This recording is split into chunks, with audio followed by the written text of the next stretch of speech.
Hello and welcome. Today I wanted to talk about some recent finds. So these aren't exactly what I'm calling favorites. They're products I really like, but I maybe haven't used them enough to call them favorites yet, but I'm enjoying them a lot so far. And they're also products that I just haven't seen a lot of people talking about or anybody talking about them at all. Or maybe there's something that people were talking about a while back, but that I've just discovered or just had a chance to try out. So that's why I'm calling them finds. And I'm also going to be talking about a few recent fails, which are all actually makeup items that just didn't work out for me. So I'm going to be just covering those as well and talking a little bit about why those certain products didn't work out. So if you'd like to see all of that, just keep on watching. Starting out with the finds. So these are the things that I've been trying out recently that I've really been enjoying. The first one I wanted to mention is this Isle of Paradise self-tanning butter. So this is a self-tanner that you just apply to your skin. It's a really nice creamy texture. It smells the same as the other Isle of Paradise product that I've used, which was the tanning drops. So it has a kind of fresh cucumber, melon, sweet type scent, but as it develops, it gets that self-tanning scent, and I do find it quite strong. So that's one downside of it, is that as it develops, the scent gets very strong and it's not really a pleasant scent. I find by the 6-hour mark, I have to wash it off. I feel like it's fully developed by that time anyway, but the smell is really strong at that point that I have to have a shower and scrub it off my body.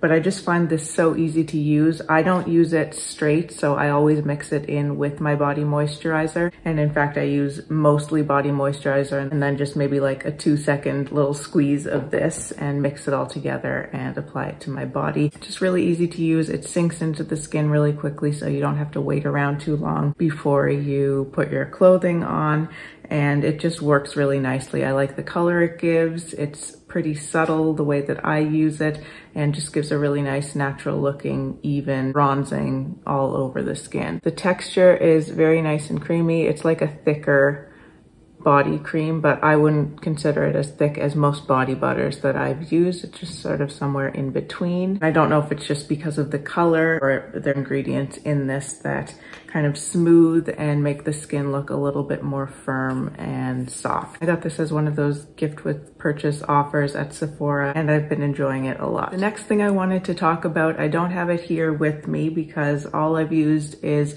those little sample packets, but I'll put a picture up on the screen. It's the Ouai Fine Hair Shampoo and Conditioner. So I just had one of those little sample duo packets with the shampoo and conditioner in it, and I have actually ordered the full size of both of those products since trying out the sample. I washed my hair and conditioned my hair with it today, and I also used that the last time I washed and conditioned my hair, which was a few days ago. And I just really like how it works for my hair. I do have very fine hair. There's quite a lot of it, but it's fine. And a lot of shampoos and conditioners will weigh down my hair. My hair can get a little bit oilier than I would want to even by the second day, so the day after I've washed it. I found that this shampoo gives me a lot of volume. That's another thing. A lot of volumizing shampoos can really dry my hair, but I find this shampoo and conditioner have a great balance in terms of giving me volume. Texture, I'm still air drying my hair right now, but I really like the way my hair air dries with those products. Still a little damp right now, but once it's fully dry, it has nice volume and good kind of definition, and my waves really come through, which is great because my hair can go fairly straight, but I prefer for it to have a little bit of wave and volume. The conditioner I find especially interesting because it's not super thick. It still feels like a conditioner, but it's interesting when I apply it to my hair and kind of rub it through. It almost feels like it's foaming a tiny little bit. And so it feels very lightweight, and it rinses out really easily as well. If you've smelled any of the Ouai shampoos or conditioners, you'll know what the scent is. It is quite a strong fragrance and not one that I would typically gravitate to, but I find myself enjoying it.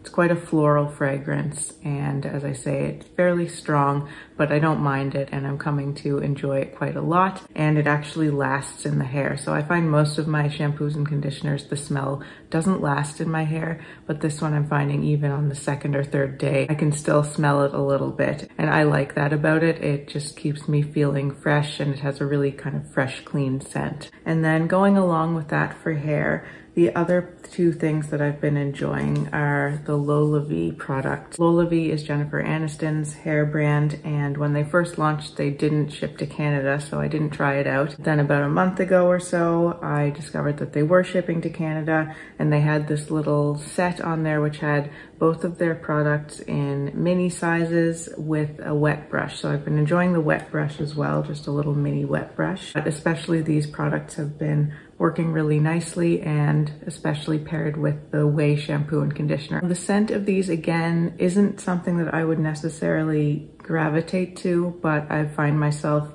warming up to it and enjoying it more. It's, again, a very fresh scent. It's a little bit floral, but this is a little bit more herbaceous than the Ouai, which is much more on the floral side. They smell very spa-like to me, very clean, fresh, a little bit lemony or lemongrassy and herbaceous. I don't really find there's much sweetness to the scent of this, or with the Ouai shampoo and conditioner actually. So they're very fresh, kind of bright scents. Now, if I had to pick one of these two, this one is the Perfecting Leave-In and this is the Glossing Detangler. If I had to pick one, I would go with the Detangler. This one is good too. I'm just not as sure yet what it's doing for me because I've only ever used it paired with this one. So I do think this gives a little bit of hold for me. It's kind of a substitute for my Oribe Creme for Style, maybe with a little bit of the Oribe moisturizing hair cream that I like as well, kind of mixed into that, because it does add a little bit of moisture, and I think it adds just a little bit of hold and definition, which is also helping me to get kind of these waves to form and stay in my hair. What the website says about this product is hydrate, fight frizz, repair, and hold style with this leave-in conditioner. Okay, so it is meant to hold a little bit, and I think it definitely does. It's interesting the way it feels, because it feels a lot kind of thicker and more emollient and almost kind of greasy than I expected it to feel. Same with this one, the Detangler, actually. They just feel a little bit more unctuous than I was expecting them to. But once they're in my hair, they don't weigh it down. They don't feel greasy. I don't really notice that there's anything in there except for a little bit of moisturizing. And I would say it does fight frizz as well. The leave-in comes with a pump, so I just use one little pump, and this is a mini, so I assume there's less coming out in one pump of this than there would be in the full size, but that's plenty for me. I focus it on the ends and the mids, and then kind of whatever's left on my hands I'll put towards the top of my head. And the Glossing Detangler, what they say about this is prime, shine, smooth, and protect your hair with this multitasking detangler. They say it's a multitasking lightweight spray that helps detangle, prime with vegan thermal shield, enhance shine with lemon extract, smooth with a superfruit complex and vegetable ceramides, and protect against damage by harnessing the power of chia seeds. And I think chia seeds are also a key ingredient in the leave-in. So this I find is great. I use this after I've put this in my hair. It does come with a really nice fine mister, but I like to control where I'm putting my hair product, so I actually just mist it into my hand, just a few sprays, rub them together, and then apply it basically the same way that I apply this one. And then I'll go in with my brush and kind of brush everything through and then scrunch things up and just get some movement. The thing I found about this is that it works really nicely on its own as well. So sometimes in between my hair washing days, I still like to get my hair wet in the shower and fully rinse it out, and just, I find that kind of refreshes it a little bit, and it allows me to air dry it again so I can get back to this more kind of wavy style. I found that when I do that, when I just rinse my hair without washing it or anything, I can add a little bit more of this after my shower and brush it through and just do the same kind of scrunching thing. This just adds that shine and moisture and conditioning feeling back into my hair without having to go through the whole process of washing and conditioning in the shower. I also find that it does work really well as a detangler. I've never used a detangler in my life before. I've just never had the use for it. My hair doesn't tangle all that much.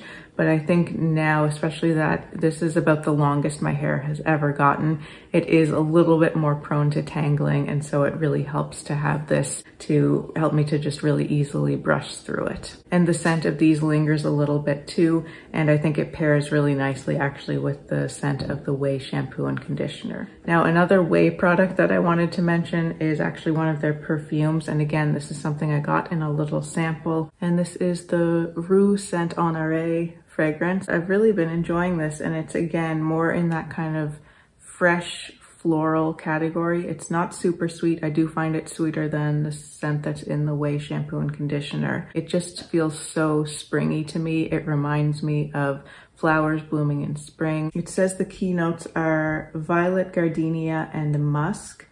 And then it further says the scent has top notes of violet, middle notes of gardenia and ylang ylang, and base notes of white musk that transport you to the front row at Paris Fashion Week. So it's just a really nice scent. I'm very picky with perfumes. Most perfumes I don't like. They just don't agree with me or appeal to me. But this one is a little something different, and I just love the scent of it. I just think it's such a nice scent for spring. So that's another thing I've really been enjoying, and I don't think I've ever heard anyone talk about it before. Now, the last two things that are finds in this video are both skincare items, and again, both in sample sizes. The first is this Shani Darden Retinol Reform. So this is a retinol serum, and I've mainly been using it as just a spot treatment. When I get pimples that come up, I just take a tiny little bit of this and dab it on there. I find it really helps with reducing pimples really quickly. It works especially well if you catch the pimple early, so before it started to grow too much, if I dab this on there,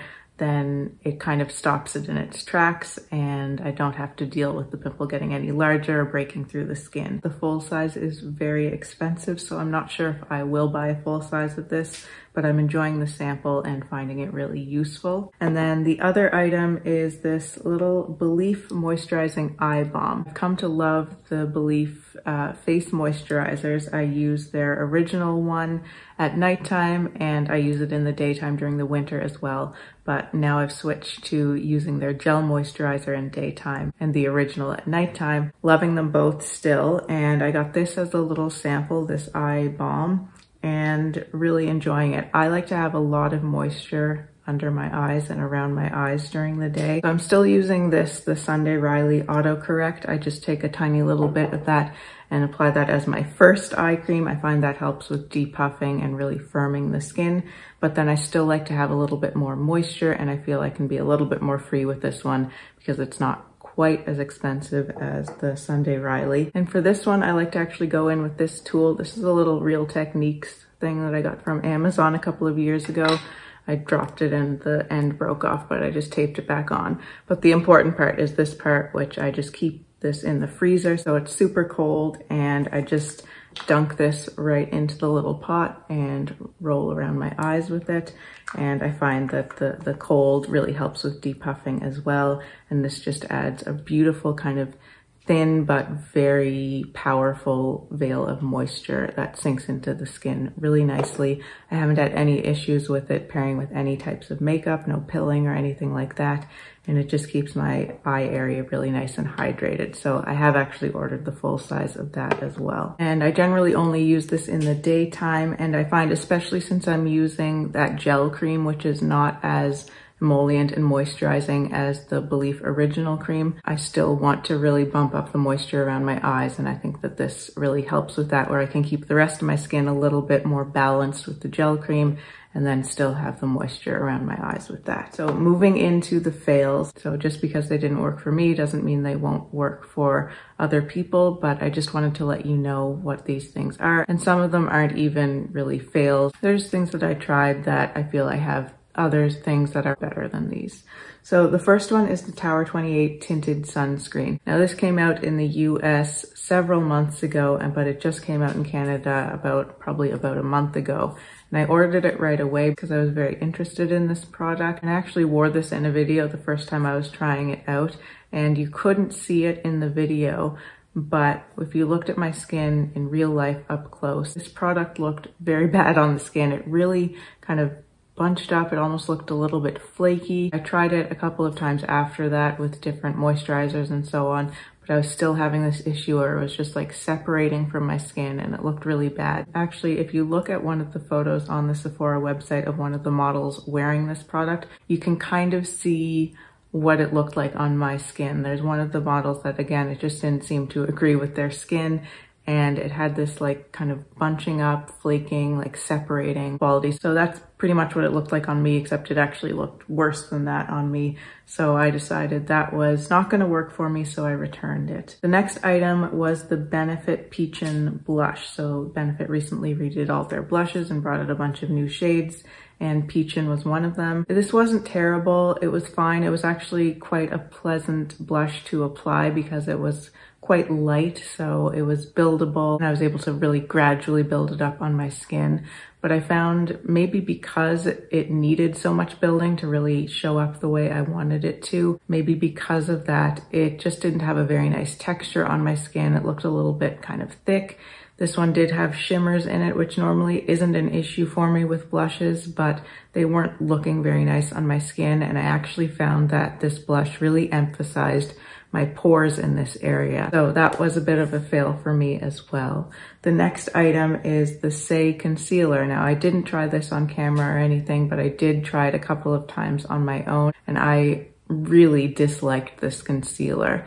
Now I know it's marketed just as an under eye concealer, so I did try it that way, just under my eyes. First issue with this concealer is that the shade range is not very good, at least in the fair skin tone area. The lightest shade was still too dark for me, and it was really kind of a weird pinkish gray beige shade that just really didn't work for me. So I didn't like the color, but more than that, I didn't like the formula.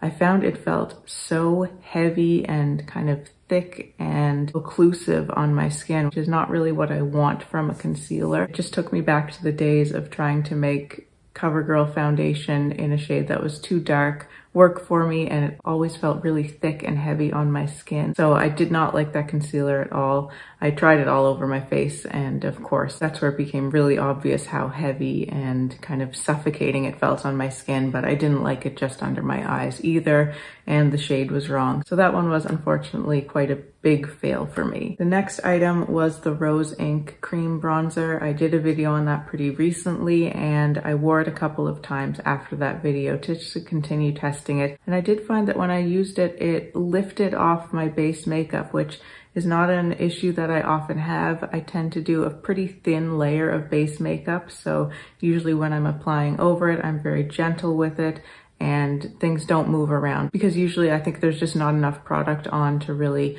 move around too much or to even make it all that noticeable if it is lifting a little bit, because it's a thin layer. If a little bit of my skin is showing through, it's not a big deal. But I found the Rose Inc bronzer really lifted my base every time I used it. It was kind of like walking uphill, because as I applied it, I would be depositing the bronzer pigment, but also at the same time removing any of the foundation pigment underneath, and at the same time, I guess, also removing some of the bronzer. And so it took a lot of building to get to the level of color that I wanted, but with that I could see kind of my skin peeking through more than I really wanted to. So that item just didn't work out for me, and I already have some cream bronzers now that I'm quite happy with, so I decided to return that one. And then the last one, this isn't really a fail, it's just a personal fail for me. It was the Chanel Le Beige Water Fresh Complexion Touch. So they brought out this new product, which is quite similar to their Water Fresh Tint, which has those pigment particles suspended in a watery base. But this new one is meant to have 3 times the amount of pigment, and therefore, you know, quite a bit more coverage than the tint. So this came out in Canada before it came out in the US, so I thought it was a great opportunity to try it out and hopefully get a review up really quickly. So I ordered it from the Chanel website. That was the only place I could find it in Canada, and they don't list the ingredients, or at least not that I could find anywhere on the Chanel website for that product. So I was wary that it might have hyaluronic acid in it, but I decided I'll just order it, and then I can check the ingredient list when I get it. And if it has hyaluronic acid, I can just return it, because at Chanel Canada, at least, you can return products as long as you haven't used them. So I did that, I ordered it, and when I got it, I looked at the ingredients and it had hyaluronic acid. So I just put it right back in the box and returned it. So unfortunately, I wasn't able to try that. I have seen some reviews since, and people seem to love it. So if you're interested in it, hopefully you've been able to find some other reviews of that, but that wasn't really a failed product. It was just something that I couldn't use. That's it for this video. So I hope you enjoyed this. Let me know if you have any questions or comments below. If you'd like to see more from me and you haven't subscribed to my channel already, I'd love for you to do so. Thanks again so much for watching. Take care, and I'll see you in my next video.